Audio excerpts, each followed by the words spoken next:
Hi, I'm Elliot Stravato. Hi, my name is Sanai Merino, and we are part of the Contemporary Arts Museum of Houston Team Council. Today we are joined by Mariah Garnett. Thank you so much for being here with us. And our first question is, what was your experience as a teen?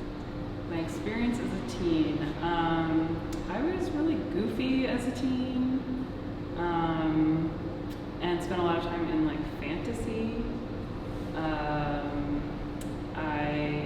I think I just spent a lot of time like imagining myself in other places or traveling, or such a weird time. It's like you're almost an adult, and I would just sort of, I think I actually had like travel books that I would like just read, like guidebooks to other parts of the world. And I'm an only child, so I spent a lot of time alone growing up, so I always kind of had to entertain myself. So I think that carried over into my fantasy life as a teenager. I guess like in my friend group, I was kind of friends with the kids who got in trouble, and I never really got in trouble. And I was always kind of just like the goofball friend. I also, like, from the time I was like 8, went to Shakespeare day camp, and like really believed I would become a Shakespearean actor when I grew up. But I wasn't really like part of the theater kids so much. Like those weren't my friends, but I did lots of plays. And I was really dedicated to this like random Shakespeare day camp that I went to in the summer.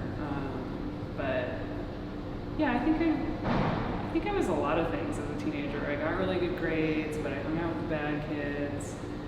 But I like did a lot of theater, but didn't really fit in with the theater kids, and I just kind of like bounced around, and just kind of like couldn't wait to just go places. I think was the main one. I think I was like a little bit rebellious. I didn't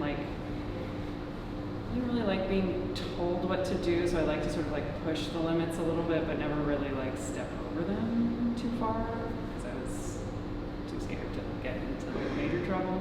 I also went to a private school, and I was on scholarship, so I was like really careful to like make sure not to mess that up. But yeah, I definitely had a hard time with like all the rules in high school, and they all felt so arbitrary, and everything felt really absurd. And I think I spent a lot of time listening to music and hanging out with my friends, and like just getting lost in like fantasy and jokes. thank you for that. And what do you think is your favorite film, and what was a film that got you thinking about starting to be a filmmaker? I've got a couple. I have lots of favorite films, but I think the one that I relate to as a filmmaker a lot is Little Dieter Needs to Fly by Werner Herzog, which is this documentary where he interviews this German fighter pilot who was fought in World War II on the American, or no, sorry, not World War II, Vietnam, on the American side, and has this just insane story. And Werner Herzog brings him back to Vietnam, and he kind of like is telling his story while like in the place where it happened and sort of reenacting it. But the guy is really like funny and kind of checked out, and I don't know, I love Werner Herzog's work. I love how he like blends documentary and narrative, and just like blurs all these different lines.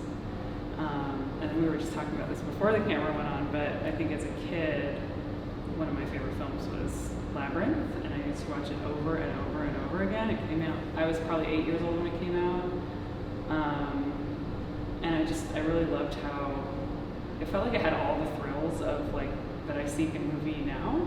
Like it was scary, it was exciting, like it was surprising. There's really good music, and David Bowie was in it, and he's like my total hero. And I think that's where I developed like a thing for David Bowie. I was like very young when I was 8 years old. It's also very queer. Like the gender stuff in that movie is like all over the place, because most of the actors are puppets, so it's kind of unclear what's going on there. And yeah, it's Jim Henson. But yeah, I think that movie, it definitely, I don't know that it shaped what I do as a filmmaker, but I feel like it definitely shaped something about the way I see the world. Thank you. Going off of that, when and how did you decide to become an artist? I don't think I ever decided to become an artist. I think I actually keep making that decision like every couple of months. Like every time I have a show, I'm like, I guess I'm still an artist. I think, but like, that's not entirely true. But I do think like, as someone who kind of occupies the space like between the fine arts world and the film world, I'm always sort of like reevaluating like, you know, who am I making this for? Is this like a thing for a museum, or is this a thing for a screening? So yeah, I think it's like a process of kind of like, just, I mean, I feel like I'm constantly in motion, and I'm thinking about that question of like, am I an artist, am I a filmmaker, and like when those things are happening. But more specifically, I think probably in my late 20s, when I went back to school, I had been working as a music video director, and I liked it, but I didn't really like the culture of the work environment.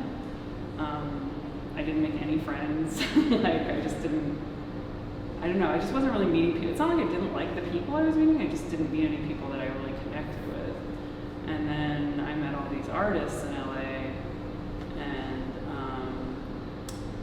there was a much more comfortable group of people to be around, and I felt like the conversations I was having were more stimulating, and I was more excited about the work they were making than what I was doing, and I was in a creative partnership that dissolved in my late 20s, and I decided to go back to school after that, and then that was pretty much like, I was at CalArts.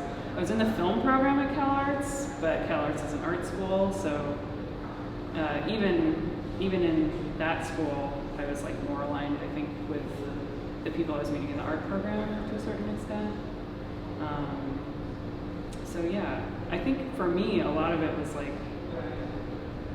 just the people who were excited about my work and the people whose work I was excited about made the decision for me in a way.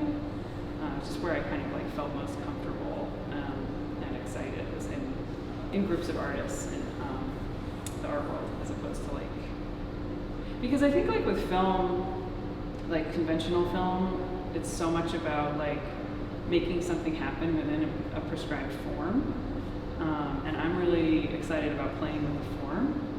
So like to make a narrative movie, there's all these rules about like, you know, filming a conversation so it doesn't look all crazy and throw everybody off.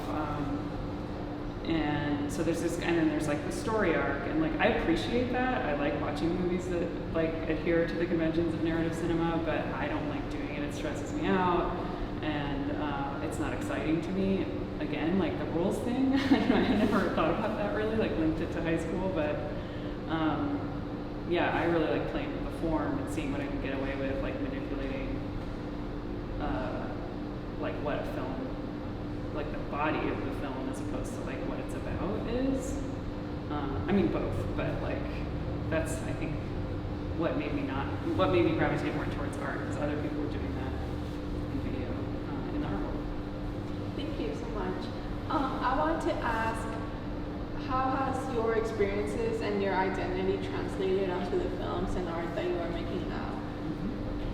Well, I think a lot of my work is about identity, and most of my work, it started kind of as an experimental documentary, and it's all sort of about my relationship to the subject and how putting a camera into a relationship changes the power dynamic. And so all my work is kind of looking more at that power dynamic and that relationship than like me trying to tell a story about another person. So it's always kind of like this experiment in like trying to connect with another person in spite of the fact that I'm making a thing about them, and also always trying to like invert the power structure and like make myself subordinate to the subject, which they don't always like. You know, sometimes they're just like, tell me what to do, which I don't like doing. So I often like appear in my own films, interacting with like whatever subject matter that I'm making a movie about. And also like for my feature film that I made in 2019, which is screening here in a later this month. For that film, it was about like kind of a specific time in history in a like specific small place, and I needed to like relay information about it, but the way that I decided to do it was like me learn it on camera kind of, so it was never like me telling you what happened here, because I think that history is totally like there's no way to have a definitive, especially like this was like a conflict zone, so there's all these different opinions about what actually happened and experiences of it, so I didn't want to be like, here's the narrative of what happened.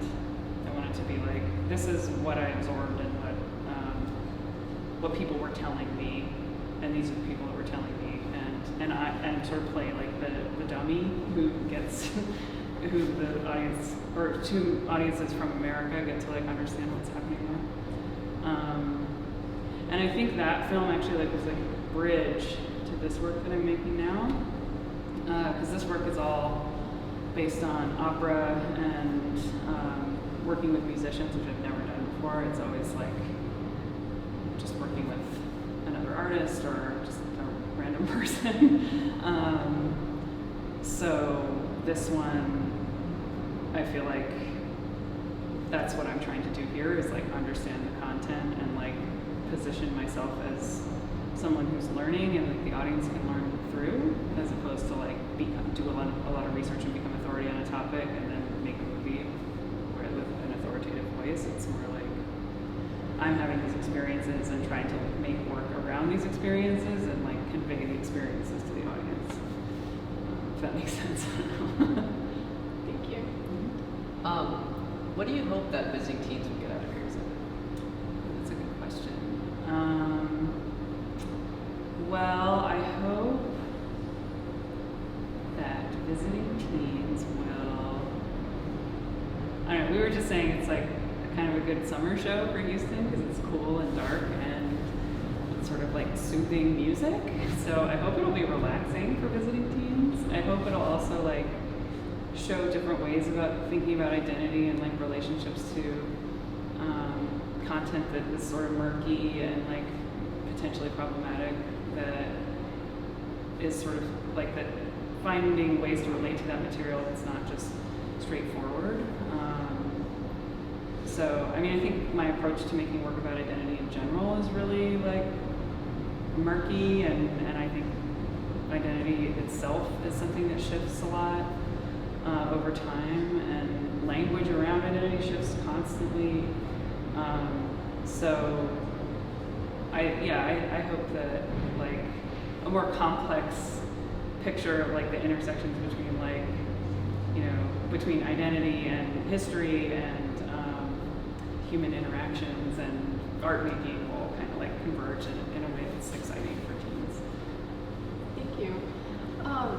What's your biggest piece of advice to teenagers or anyone in general that's trying to become a filmmaker or step into the film industry?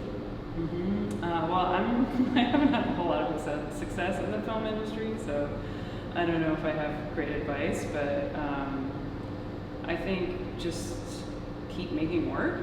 That was some advice that I got early on. Just don't stop making work. If you want to be an artist, just make art.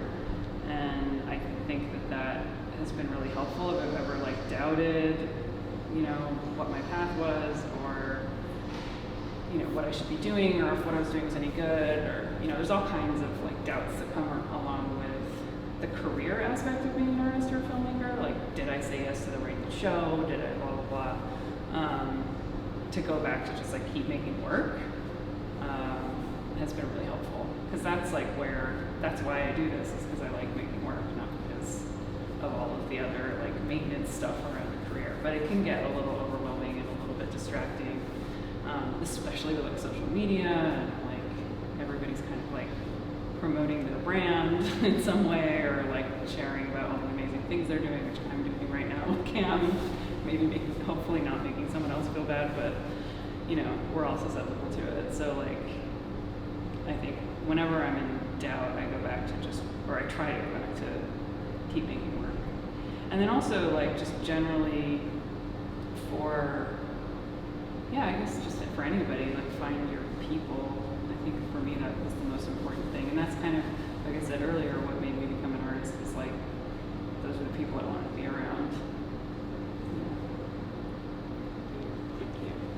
So I think that would be all. Thank you so much for joining us. I really appreciate all of your answers, and it's a really good advice, so don't worry. Thanks. Yeah. Thank you. All right, thanks for having me. This was fun.